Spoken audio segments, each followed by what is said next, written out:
Ji, cost of stock in trade पर बात हो रही थी। मैं थोड़ा सा और एलेबोरेट कर रहा हूँ। मैंने यहाँ पर रकमें लिख ली हैं। देखिए, ओपनिंग था 10,000, एक एग्जांपल बनाइए। ईयर के दौरान परचेजेस की हैं 50,000 की। अब जब माल गिना है आखिर में तो 7,000 यूनिट थे, तो 53,000 कंज्यूम हुआ है। अब देखिए, मैं कहता हूँ जी कि जो मुझे माल 30 जून को मिला है ना अलमारियों में, तो वो 5,000 है। एक्चुअली वो 5,000 है, फर्ज करें मैं उसको कम बताने लगा, तो यहाँ नीचे 53,000 है, यानी कि कॉस्ट ऑफ सेल आपकी 53 है। तो जैसे ही मैं कहूँगा 30 जून को माल मेरा थोड़ा था, थोड़ा सा 2,000 मैंने कम कर दिया, तो नीचे 53 से क्या फर्क पड़ेगा देखिएगा, 53 से 55 पर चला गया, यानी कि कॉस्ट ऑफ सेल मेरी इंक्रीज कर गई। ठीक है ना जी। अब ये कॉस्ट ऑफ सेल इंक्रीज करेगी तो खर्चे भी हमारे जाहिर है, खर्चा खर्चा बढ़ जाएगा तो प्रॉफिट भी कम आएगा, प्रॉफिट कम आएगा तो टैक्स भी कम देना पड़ेगा। तो लिहाजा वो बड़े कॉन्शियस है cost of stock in trade के ऊपर। तो सेक्शन 35 है, इसकी कंप्लायंस कहते हैं, ये हमने चेक करनी करनी है हर सूरत, और हमने देखना है इसको। आपकी ये रिपोर्ट देखेंगे और आप किस तरह करते हैं इसको, कॉस्टिंग करने का तरीका है वो नीचे बताया जा रहा है, वो जरा समझिएगा। कंप्यूटेशन ऑफ कॉस्ट, अब कॉस्ट ये तो वो तरीका है सिंपल ना, कि किस तरह आप कॉस्ट ऑफ सेल निकालते हैं, तो किस तरह बढ़ जाती है वो, इस तरह मैंने बताया बढ़ी आपको कि 30 जून को जो क्लोजिंग जो वैल्यू है स्टॉक की वो आप कम देंगे तो कॉस्ट ज़्यादा होगी। लेकिन अब कंपटीशन पर आए, कहता है जी कि तीनों में तीन ही तरीके होते हैं, कैश बेस्ड, अक्रूवल बेस्ड, दो तरीके हैं। अब दोनों में कौन कौन सा तरीका लगेगा कॉस्टिंग का। अशिया की कॉस्ट, फर्ज करें ये जो देखे ना, मैं आपको तरीका बता दूं पहले आप कंफ्यूज ना हो, कि ये 10,000 जो यूनिट है वो फर्ज करें 10 रुपए के हिसाब से आए हैं, तो 50 आ रहे हैं 11 रुपए के हिसाब से आए हैं। अब बताना हमने ये कि 55 तो बच गए, यूनिट तो आ गए। अब इन 55,000 की मालियत क्या बनेगी, ये तो हम सिर्फ यूनिट की भी बात कर रहा हूँ, फर्ज करें यूनिट की है, 55,000 यूनिट तो कंज्यूम्ड हो गए, समझ लिया। लेकिन 55,000 को ऑब्जर्व किससे लगाई जाए, क्योंकि कुछ तो 10 से आए हैं, कुछ 50 पर आए हैं। तो आप क्या करें, आप कहते हैं जी कि ये जो 5,000 बचे हुए हैं, ये इसमें से बचे हुए हैं कि इसमें से बचे हुए हैं, ये आप बताएं, आप क्या सोचेंगे। उसके लिए तरीका उन्होंने दिया हुआ है कि यूनिट तो इस तरह निकल आते हैं, जो मैंने ऊपर तरीका बताया। यूनिट की कास्ट निकालने के लिए आपको उसने तीन तरीके बताए हैं। कहता है जी कि अगर तो आप कैश बेस्ड काउंटिंग कर रहे हैं, जो कि हम नहीं करते अक्सर ही, तो हम प्राइम कॉस्ट या ऑब्जर्प्शन कॉस्ट मेथड लगा सकते हैं। लेकिन अगर अक्रूवल, जो कि सारे करते हैं अक्रूवल वाले, तो फिर आप सिर्फ ऑब्जर्प्शन कॉस्ट मेथड ही लगाएंगे। अब पढ़ लेते हैं ऑब्जर्प्शन कॉस्ट मेथड होता क्या है, तो किस तरह उससे की जाती है कॉस्टिंग। तीसरा, स्टॉक आइटम्स नॉट आइडेंटिफाइबल, जैसे गंदम के दाने हैं वो आइडेंटिफाइबल नहीं है। ठीक है, सीमेंट की बोरियां हैं वो सारी एक जैसी होती हैं, आलू हैं सारे एक जैसे हैं, आइडेंटिफाई आइटम नहीं हो सकती। मैं आलू डाले 1 मन, फिर 6 मन खरीदे वो 19 रुपए पर मिले, फिर 10 मन आए वो 18 पर मिले, आते जा रहे हैं, आइडेंटिफाइबल एक एक नहीं है कि ये जो आया है ये किस वाले फेरे में आया है। ये वाला आलू अगर उसको पकड़ ले हाथ में तो कोई पता नहीं चलेगा, आइडेंटिफाई नहीं, तो फिर उसके लिए लाइफो मदूम कर दिया, वो इजाजत नहीं है। फाइफो और एवरेज कॉस्ट मेथड मौजूद है कि अगर आइडेंटिफाई नहीं है। तो अब क्रूवल का ऑब्जर्वेशन देख लेते हैं, ऑब्जर्वेशन मेथड क्या है। प्राइम कॉस्ट मेथड ये है कि अगर कैश बेस्ड भी आप यूज करते हैं, कैश बेस्ड अकाउंटिंग, तो फिर प्राइम ही लगाना है, ऑब्जर्वेशन ही लगा सकते हैं। अदरवाइज ऑब्जर्वेशन लगाना, कॉस्ट मेथड लगाना लाजमी है। तो ये मेथड क्या है, क्या फार्मूला है इसका। प्राइम कॉस्ट मेथड ये है कि डायरेक्ट मटेरियल ऐड करें डायरेक्ट लेबर को, और ऐड करें वेरिएबल एफओएच को, सिर्फ वेरिएबल को, फिक्स्ड को नहीं करें। तो ये जो आता है आपका stock consume during the year, ये उसकी मालियत इस तरह आ जाती है प्राइम। जबकि एब्जॉर्प्शन कॉस्ट मेथड है, उसमें भी वो पहली दो चीज़ें वही हैं, डायरेक्ट मटेरियल, फिर ऐड लेबर कॉस्ट, और ऐड एफओएच। एफओएच इसमें वेरिएबल एफओएच भी शामिल है, इसमें दूसरे फिक्स एफओएच भी शामिल है, दोनों को जमा करें तो फिर जो कॉस्ट आती है वो stock consume during the year होती है। चलें जी, थोड़ा सा रोशनी डालता हूँ कि ये डायरेक्ट मटेरियल क्या है। डायरेक्ट मटेरियल कॉस्ट ये है कि जैसे पिज्ज़ा, पिज़्ज़ा में जो मेन एलिमेंट्स है, मेन इंग्रेडिएंट्स है, फर्ज करें ब्रेड है, या उसका वो चिकन है या चीज़ है, वो है। पिज़्ज़ा हट में देख लेते हैं। पिज़्ज़ा हट में डायरेक्ट और इनडायरेक्ट मटेरियल क्या क्या है, इनडायरेक्ट कॉस्ट कौन सी है और डायरेक्ट कौन सी है। अब जो अशिया की बनाने में डायरेक्टली एसोसिएटेड चीज़ें हैं, डायरेक्टली इन्वॉल्व हैं, वो डायरेक्ट मटेरियल होंगे। और वहाँ सिक्योरिटी गार्ड खड़ा है, मैनेजर है, ये सारी तनख्वाहें आपकी इनडायरेक्ट है। कुर्सी की मिसाल में देख लेते हैं। कुर्सी बनाते हैं, उसमें डायरेक्ट मटेरियल कौन सा लगेगा, लकड़ी। और इनडायरेक्ट मटेरियल कौन सा है, कीलें। ठीक है। और जो मजदूर उसको बना रहा है डायरेक्टली, वो डायरेक्ट कॉस्ट होगी लेबर की। ठीक है। और अगर कोई सुपरवाइज कर रहा है या मैनेजर रखा हुआ है शॉप का, वो इनडायरेक्ट इनडायरेक्ट कॉस्ट होगी। ठीक है। वेरिएबल कॉस्ट आपको एफओएच कहते हैं, फैक्ट्री ओवरहेड, यानी कि रेंट रेट्स, बिजली गैस, इस तरह के अखराजात सारे के सारे। ठीक है, वो इसमें आते हैं। अब वेरिएबल भी होते हैं और ये फिक्स भी होते हैं। फिक्स है, हर महीने को फिक्स रेंट देना है बिल्डिंग का, हॉल का। और वेरिएबल है, बिजली जितना ज़्यादा काम करेंगे उतना बिल ज़्यादा आएगा, जितना काम उतना कम। तो डायरेक्ट लेबर वही है जो मजदूर काम कर रहा है, और इनडायरेक्ट वो है जो सुपरविजन कर रहा है या मैनेजर रखे हुए हैं, इस तरह वो इनडायरेक्ट लेबर है। तो कहता है कि प्राइम कॉस्ट मेथड है। तो इसमें अशिया में जो डायरेक्टली मटेरियल यूज होता है, जैसे कुर्सी में लकड़ी, लकड़ी को काउंट करें। कहता है डायरेक्ट लेबर जो मजदूर काम कर रहा है सिर्फ उसको काउंट करें। कहता है और वेरिएबल एफओएच जो बदलते हैं, वो बदलते वही हैं, बिजली गैस वगैरह जो डायरेक्टली इसके ऊपर लग रहा है। ज़्यादा काम करेंगे तो ज़्यादा बिल आएगा। कहता है ये सिर्फ और सिर्फ शय की जो असल कीमत है वो बाहर निकलती है। जबकि एब्जॉर्प्शन कॉस्ट मेथड में भी इसी तरह है, लेकिन इसमें फिक्स एफओएच भी डालने पड़ेंगे। इमारत की जो फिक्स कराया जाता है, इस तरह की और जो फिक्स तनख्वाहें जाती हैं वो सारी की सारी, और वेरिएबल भी कॉस्ट होगी। लेकिन तीनों को जमा करेंगे तो फिर stock consumed during the year निकलेगा। ये स्टॉक वाकई इतने का कंज्यूम हुआ है। एफओएच का सुन ले। और means, FOH means factory overheads होते हैं। फॉर एग्जांपल इलेक्ट्रिसिटी बिल है, इनडायरेक्ट मटेरियल है, इनडायरेक्ट लेबर है, डेप्रिसिएशन है, rent of manufacturing unit place है। ये सारी की सारी फैक्ट्री ओवरहेड में ये दीगर अखराजात इसको कह सकते हैं। डायरेक्ट मटेरियल सुन लें। डायरेक्ट मटेरियल क्या है? डायरेक्ट मटेरियल अभी बताया मैंने कि जो डायरेक्टली एसोसिएटेड होता है प्रोडक्शन के साथ, which relate to the product. For example chair में है, वुड इस्तेमाल होता है, और नेल्स, उसके पेंट वगैरह वो इनडायरेक्ट मटेरियल होगा।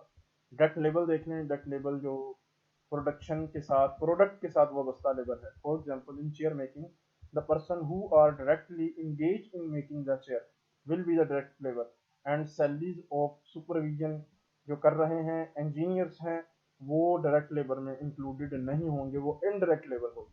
सिक्योरिटी गार्ड बाहर खड़ा है।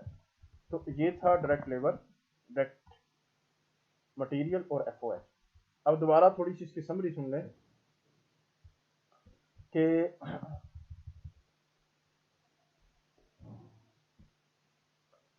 जिसमें आइटम का कोई इशू नहीं है, ठीक है जी, जिसमें आइटम आती नहीं है, चीजें आप बनाते हैं और बस, उसमें डायरेक्ट मटेरियल को डालें, ये डायरेक्ट लेबर को, और एफओएच को। तो जो आएगी वो कंज्यूम्ड ड्यूरिंग द ईयर आएगी। अब आपने ये देखना है कि जो डायरेक्ट मटेरियल है इसका हिसाब ये कितने का है। ये तो कह रहा है ऐड करें, add FOH, add direct labour. इसमें जो डायरेक्ट मटेरियल कॉस्ट है इसको निकालने के लिए उन्होंने ये तरीकाकार दिया है, फाइफो का और एवरेज का। हमारे पास दो ही तरीके हैं। मिसाल के तौर पर आते हैं, फाइफो को डिस्कस कर लेते हैं। ठीक है, फाइफो को डिस्कस करते हैं। ये 10,000 है, first in first out, FIFO कहते हैं फर्स्ट इन फर्स्ट आउट। 10,000 शुरू, 50,000 बाद में आए और 5,000 पड़े हुए हैं। अब वो कहता है फर्स्ट इन फर्स्ट आउट, जो सबसे पहले आया है वो सबसे पहले आउट होगा, उसका रेट लगाएंगे। मैं कहता हूँ, ये कहता है 55,000 कंज्यूम्ड हुए हैं, तो मैं कहता हूँ जो 10,000 है वो शुरू वाले जो फर्स्ट आए थे वो 10,000 ही शुरू में पड़े थे ना। ये अगर 11 रुपए के हिसाब से अगर यूनिट है तो मैं कहूँगा 10 ज़रब 11। तो ये जो इन दोनों को ज़रब करके आएगी, तो ये जो मटेरियल कंज्यूम्ड होगा इन 55,000 में, ये तो मटेरियल कंज्यूम्ड आया ना हमारे पास, ये यूनिट कंज्यूम्ड आए हैं। कि 55,000 यूनिट लग गए। अब मैं यहाँ पर उनकी वैल्यू बनाना चाह रहा हूँ। मैं ये कह रहा हूँ कि जो 55,000 है इनमें से जो फर्स्ट 10,000 आए हैं वो 11,000 के हिसाब से आए हैं। तो मेथड में लगा रहा हूँ इनकी कॉस्टिंग का फर्स्ट इन फर्स्ट आउट। तो देखिए किस तरह होगा। फर्स्ट आए हैं 10,000, तो ये यही पहले फर्स्ट आउट होंगे। 55,000 में से पहले जो मैं जब कॉस्टिंग करूंगा तो 10,000 इन्हीं की मालियत लिखूंगा कि ये सबसे पहले आए हैं, रेट भी इनको पहले वाले लगेगा, फर्स्ट आउट होंगे। बाकी बचे 45,000। अब ये आए हैं 10 रुपए में, ये यूनिट 50,000 वाले जो बाद में खरीदा। तो अब मैं कहूंगा कि 55,000 में से 10,000 निकले 11,000, 11 रुपए के हिसाब से, और जो बाकी 45,000 यूनिट थे वो 10,000 के हिसाब से। क्योंकि जो फर्स्ट आता है, पहले आता है माल, वो उसी रेट पर जाता है, पहले निकलेगा, उसको पहले वाला रेट लगेगा, चाहे उसके बाद 100 तरह के माल दोबारा और आ जाए। लेकिन आपने ये देखना है कि ये आइडेंटिफाइबल यूनिट की बात हो रही है, जो आइडेंटिफाई हो सकते हैं। नॉन आइडेंटिफाई का तरीका और है, ठीक है। लेकिन ये वही बात आ गई कि उसमें भी जो तरीकाकार है वो एक ही है। जो आइडेंटिफाइड चीजें हैं वो तो पता चल जाती हैं। मतलब आपकी चीजें थोड़ी हैं, फर्ज करें आपके कुर्सियां 6, 2 चलेगी, 2 आ गई, आपको पता है कि ये कुर्सी 600 वाली है, ये 400 में, तो उसमें तो इश्यू नहीं रहता जब आइटम आइडेंटिफाइबल है। तो जब आइटम आइडेंटिफाइड नहीं है तो फिर भी फाइफो, फिर ही जाके FIFO एवरेज मेथड लगता है, ठीक है। तो हम तो सिर्फ इसी वजह से लगा रहे हैं कि चीजें आइडेंटिफाइड नहीं हो सक रही कि ये 10,000 यूनिट पहले के पड़े थे, 50 बाद में आए, 5 बचे हुए हैं, तो 55,000 यूनिट लगे। 55,000 की वैल्यू क्या आएगी, ये हमारे लिए मुसीबत बनी हुई थी। इसके लिए हमें फाइफो और एवरेज मेथड यूज किया। फाइफो को यूज करते हैं तो देखें क्या आता है। फाइफो को यूज किया तो हमें रसीदों से पता चला जो पहले 10,000 थे वो 11 के हिसाब से आए हैं, 50,000 दोबारा खरीदे हैं तो 10 के हिसाब से। तो हम जब इसको करेंगे कैलकुलेट 55,000 को, तो हम कहेंगे कि पहले 55 में से पहले जो 10 कंज्यूम्ड हुए हैं, पहले कंज्यूम्ड हुए हैं, वो हमारे जो हैं, ये जो 5,000 बचा हुआ है ना, ये पहले में से नहीं बचा हुआ है, हम ये कहते हैं। और जी आप कहते हैं ये आपको कैसे पता चला कि 5,000 जो बचेंगे पहले 10 में से? क्योंकि हम मेथड यूज कर रहे हैं फर्स्ट इन फर्स्ट आउट। जो सबसे पहले आएगा, सबसे पहले 10,000 आया, तो अगर कोई 55,000 यूज हुए हैं तो इसमें पहले 10,000 ये पहले वाले थे, इनको पहले ही फर्स्ट आउट करना है। तो इनका रेट हम 11 लगाएंगे, उसके बाद आने वालों का फिर उस हिसाब से रेट लगाएंगे। तो इस तरह ये क्या बना, अगर इसको जरा दे के देख लेते हैं।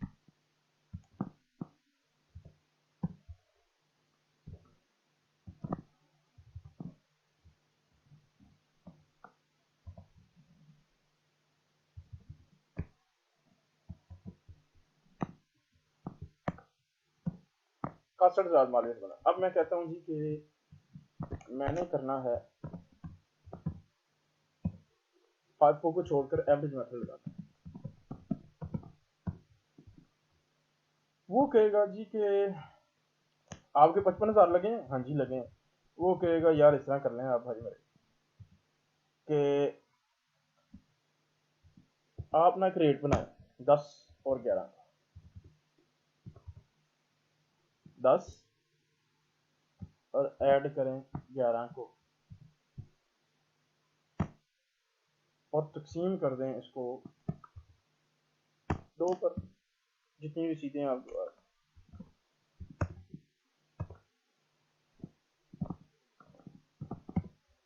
10.5, वो कहेगा कि आप इस तरह करें, 10.5 को ज़रब करें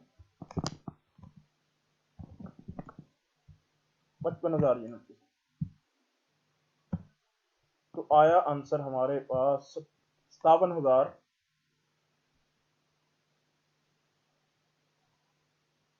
पहले 6,10,000 था, सॉरी मैं 61 कह गया आपको। तो अब आया 5,70,500। हुआ क्या, अब आप समझ चुके होंगे कि फाइफो लगाएं तो कॉस्ट ज्यादा बने, एवरेज लगाएं तो कॉस्ट कम बने। अब मैं आपको अगर FBR को बताऊंगा कि सेल में मैंने जो 55,000 यूनिट किए हैं उसकी मालियत 61,000 कॉस्ट ऑफ सेल थी। तो अगर मैं बात बदल के कहूँ कि मेरी नहीं 5,70,000, सॉरी 6,10,000 की, मैं दोबारा फिर कह गया 62,000, sorry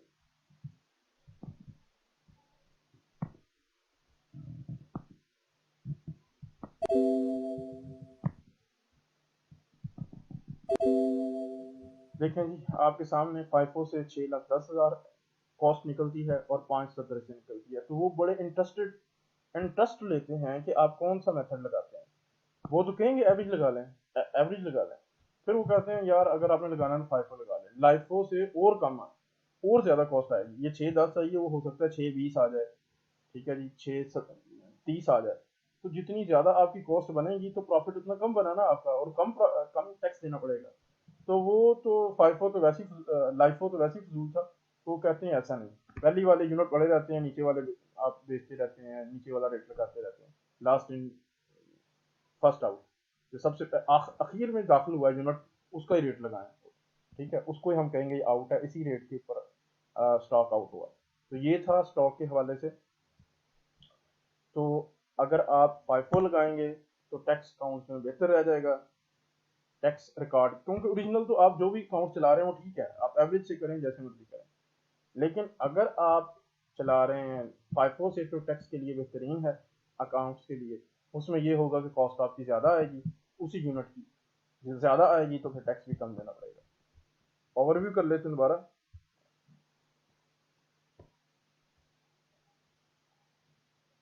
method of counting, accrual लगानी है और कैश बेस लगा सकता है, लेकिन दुकानदार एओपी भी लगा सकता है, लेकिन वो लगाने की जरूरत नहीं।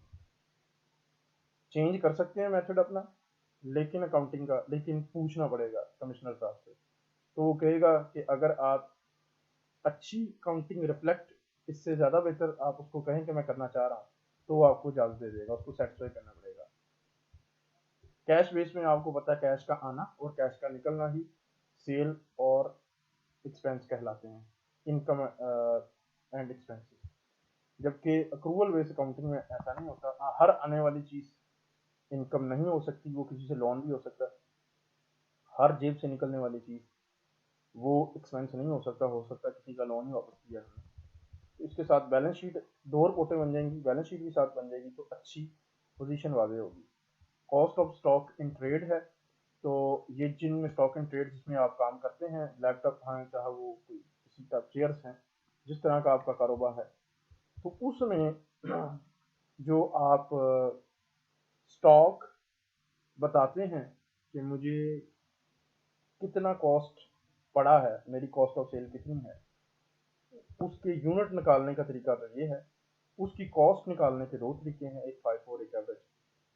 फाइफो से करेंगे तो टैक्स अकाउंट्स में बेहतर रह जाएंगे, एवरेज से करेंगे तो फिर कॉस्ट ऑफ सेल कम आएगी उन्हीं यूनिट्स की, और इससे आपका प्रॉफिट बढ़ेगा। जब प्रॉफिट बढ़ेगा तो फिर टैक्स भी ज़्यादा देना पड़ेगा। कंप्यूटेशन ऑफ कॉस्ट, कॉस्ट की कंप्यूटेशन के लिए फाइफो और एवरेज है। ये जो तीनों तरीके हैं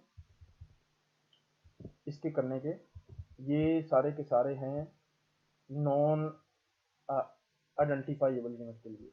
जैसे गंदम है, जैसे एक तरह की चेयर्स हैं, जैसे एक तरह के सोफाज हैं, जैसे एक सामान खरीदते हैं दूसरा भी वैसा ही है, दोनों मिक्स हो जाते हैं, गोश्त है। ये फाइफो और एवरेज उसके लिए इस्तेमाल किया जाता है। और जो आइडेंटिफाइबल हो सकते हैं उसकी तो जरूरत ही नहीं है कि मेरे पास 6 चीजें थी, दो इतने की, 3 मकान थे, एक ढाई, एक 30 लाख वाला, एक 35 वाला, एक 36 वाला, एक नया खरीदा 37 वाला, तो जो 37 वाला बिक गया वो बाकी 3 वैसे ही पड़े हुए हैं। तो आइडेंटिफाइबल है, उनके हाउस के नंबर भी अलग अलग हैं, वो आपको पता है। तो आप ये नहीं कहेंगे कि जो बिकने वाला है उसको रेट में पहले वाला लगाओ, ना ना ना, आप ऐसा नहीं करेंगे। वो जो आइडेंटिफाइबल यूनिट है वो उसकी कॉस्टिंग वैसी ही हो जाती है, आइडेंटिफिकेशन से ही हो जाती है उसकी कॉस्टिंग। लेकिन कॉस्टिंग जिसकी नहीं होती वो एक जैसे यूनिट होते हैं, बार बार स्टॉक में स्टोर में आते हैं, बार बार आते हैं, लेकिन रेट हर दफा मुख्तलिफ होता है। कभी मार्केट अप होती है, कभी डाउन। अब वो एक ही जमा पूल है, उसमें वही चीज जमा होती जा रही, जमा होती जा रही है। अब पता नहीं चल रहा टोटल वो चीजें, फर्ज करें 1 टन हो गई हैं चीजें अगर वेटीज में है तो, लेकिन अब उसमें मल्टीपल है, कभी 10 का रेट भी है, कभी 12 का भी, कभी 9 का भी, कभी 7 का भी, कभी 7.5 का भी। तो अब आपने एवरेज निकालना है इसकी बेहतर अकाउंट्स के लिए। टैक्स वालों को बताना है तो फाइफो करें, ठीक है जी। उसको कहेंगे जी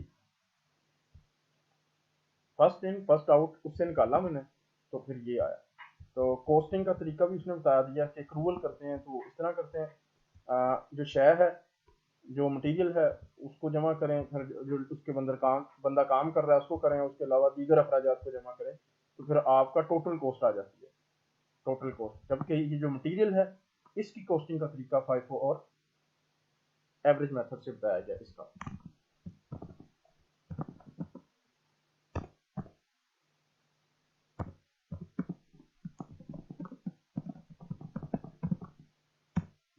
ठीक है,